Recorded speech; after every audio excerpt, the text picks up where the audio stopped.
सहारनपुर नाम के गांव में विकास अपनी पत्नी शोभा के साथ रहता था। वो बहुत ही ज्यादा धनवान था। उसे रतन नाम का एक बेटा था। उनके घर के पास ही एक राधा नाम की औरत अपने पोते चिराग के साथ रहती थी। चिराग के माँ बाप बचपन में ही गुजर चुके थे, इसीलिए चिराग अपनी दादी के साथ ही रहता था।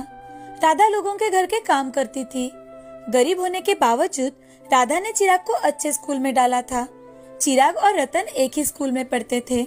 उन दोनों की उम्र भी एक ही थी, इसी कारण वो दोनों एक साथ ही खेलते थे। लेकिन दोनों बच्चे एक साथ खेल रहे हैं, ये विकास को बिल्कुल पसंद नहीं था। एक दिन विकास रतन से, बेटा, तुम्हें खेलने के लिए अपना घर खिलौनों से भरा हुआ है। तुम यहाँ आराम से खेल सकते हो, तो फिर तुम उस चिराग के साथ क्यों खेलते हो? पिताजी, आप तो जानते हो चिराग मेरा अच्छा दोस्त है। वो मेरे लिए कुछ भी कर सकता है। उसकी दादी लोगों के यहाँ घर काम करती है, तो तुम उसके साथ क्यों खेलते हो? उसने तुम्हारे कीमती खिलौनों से खेलने के लिए और चुराने के लिए तुमसे दोस्ती की है। तुम्हारा उसके साथ खेलना मुझे बिल्कुल पसंद नहीं है।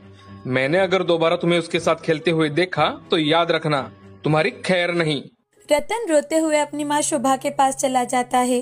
तभी शोभा रतन से, अरे बेटा, क्यों रो रहे हो? क्या हुआ? तुम्हें क्या चाहिए? पापा तुम्हारे लिए अच्छा सा टेडी बियर लेकर आएंगे। पापा ने कही सारी बातें रतन अपनी माँ शोभा को बताता है। तभी शोभा उसे उसके पसंद का चॉकलेट देती है और शांत कराती है। अब जब चिराग रतन से खेलने के लिए आता है तो रतन चिराग को सारी बात बता देता है और उसके साथ खेलने से मना कर देता है। तो चिराग घर उदास होकर लौटता है। तभी चिराग की दादी चिराग से, चिराग, क्या हुआ बेटा? तुम इतने उदास क्यों बैठे हो? अभी अभी तो तुम खेलने गए थे ना? तब चिराग राधा को सारी बात बता देता है कि कैसे विलास ने रतन को चिराग के साथ खेलने से मना कर दिया है। ये सुनकर राधा, बेटा, कोई बात नहीं, ऐसा तो होता ही रहता है। तुम ऐसी बात पर ध्यान मत दिया करो। तुम सिर्फ अपनी पढ़ाई पर ध्यान दो। पढ़ लिख कर जब तुम बड़े आदमी बन जाओगे तो तुम्हारे कई सारे दोस्त बन जाएंगे। ठीक है दादी, मैं अभी से मन लगाकर पढ़ाई करूँगा। दूसरे दिन सुबह चिराग जब स्कूल में जाने लगता है तब रतन अपने दोस्तों के साथ स्कूल के पास खड़ा होता है। तब रतन के दोस्त, अरे अरे, ये देखो चिराग कैसे फटे कपड़े पहन के क्लास में जा रहा है। ये बात सुनकर चिराग को बहुत बुरा लगता है। वो उनकी बातों को अनसुनी कर वहाँ से चला जाता है। ये बातें सुनकर रतन को भी अच्छा नहीं लगता। वो उनसे कहता है, अरे क्या हुआ अगर चिराग के पास अच्छे कपड़े नहीं है तो? लेकिन वो हमसे पढ़ाई में सबसे आगे है। उसकी बुराई करना अच्छी बात नहीं है दोस्तों। ऐसा कहकर रतन वहाँ से चला जाता है। घर जाने पर दादी के कहने पर भी चिराग खेलने के लिए नहीं जाता। वो घर में ही रहता है। एक दिन स्कूल से लौटते वक्त चिराग को किसी की जानी पहचानी आवाज आती है। तो चिराग आवाज की तरफ जाता है और देखता है कि रतन गड्ढे में गिरा हुआ है। तभी रतन के दूसरे दोस्त वहाँ आ जाते हैं। सब रतन को देख रहे थे। तभी चिराग रतन से, अरे रतन, तुम इस गड्ढे में कैसे गिर गए? ये गड्ढा तो बहुत गहरा है। अब तुम बाहर कैसे आओगे? आज मुझे लेने के लिए पापा नहीं आए थे, तो मैं अकेला ही घर जा रहा था और मेरा पैर फिसलकर मैं इस गड्ढे में गिर गया। अब मुझे पता नहीं कि यहाँ से कैसे बाहर निकलूं। अब रतन रोने लगता है। रतन को रोते देख रतन के बाकी दोस्त वहाँ से भाग जाते हैं। तभी चिराग उसे समझाते हुए, रतन, तुम चिंता मत करो, मैं तुम्हें यहाँ से निकालने के लिए कुछ न कुछ करता हूँ। तब चिराग भागते भागते अपने घर जाकर घर से रस्सी लेकर आता है। रस्सी को गड्ढे में छोड़कर दूसरी रस्सी अपने पेट को बांध देता है ताकि उसके हाथ से रस्सी छूट न जाए, क्योंकि उसके आसपास कोई पेड़ या कोई चीज नहीं थी जिसे वो रस्सी बांध सके। अब वो धीरे धीरे उसे ऊपर की ओर खींचने लगता है। रतन, तुम घबराओ मत, मैं तुम्हें यहाँ से सही सलामत बाहर निकाल लूंगा।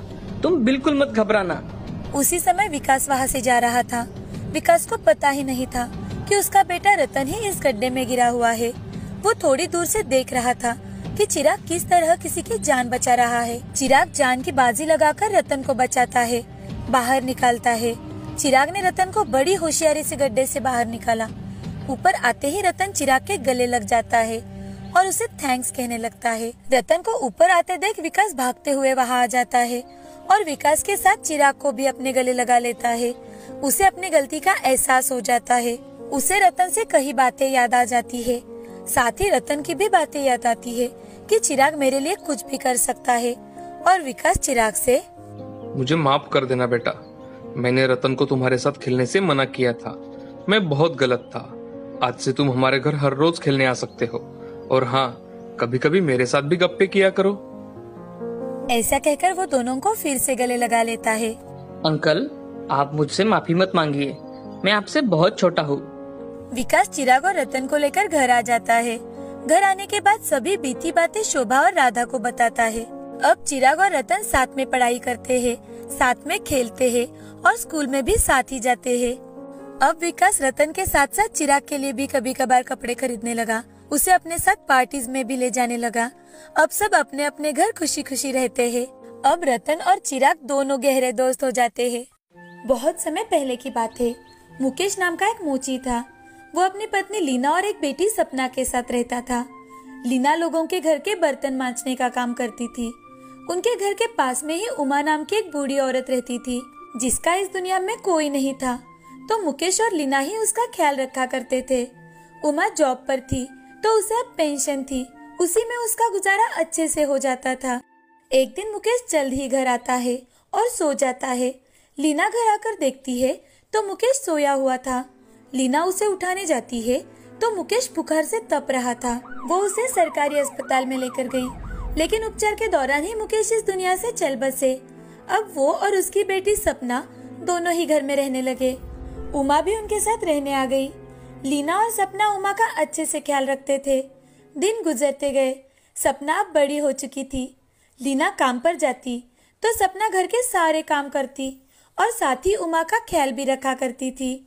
बेटा, मुझे लगता है अब मेरा समय पास आ गया है। अपना और अपनी माँ का ख्याल रखना। और हाँ, मैं तुम्हें एक बात बताना चाहती हूँ। सपना, इस घर में एक पुराना। बोलते बोलते ही उमा की सांस थम जाती है। सपना को उमा की कोई बात समझ में नहीं आती। उमा के जाने के बाद लीना और सपना दोनों मिलकर उसका अंतिम संस्कार करवाते हैं। अब वो दोनों बहुत ही दुखी थी। पहले मुकेश और अब उमा भी उन्हें छोड़कर इस दुनिया से चल बसी थी। अब लीना सपना की शादी के बारे में सोचने लगी।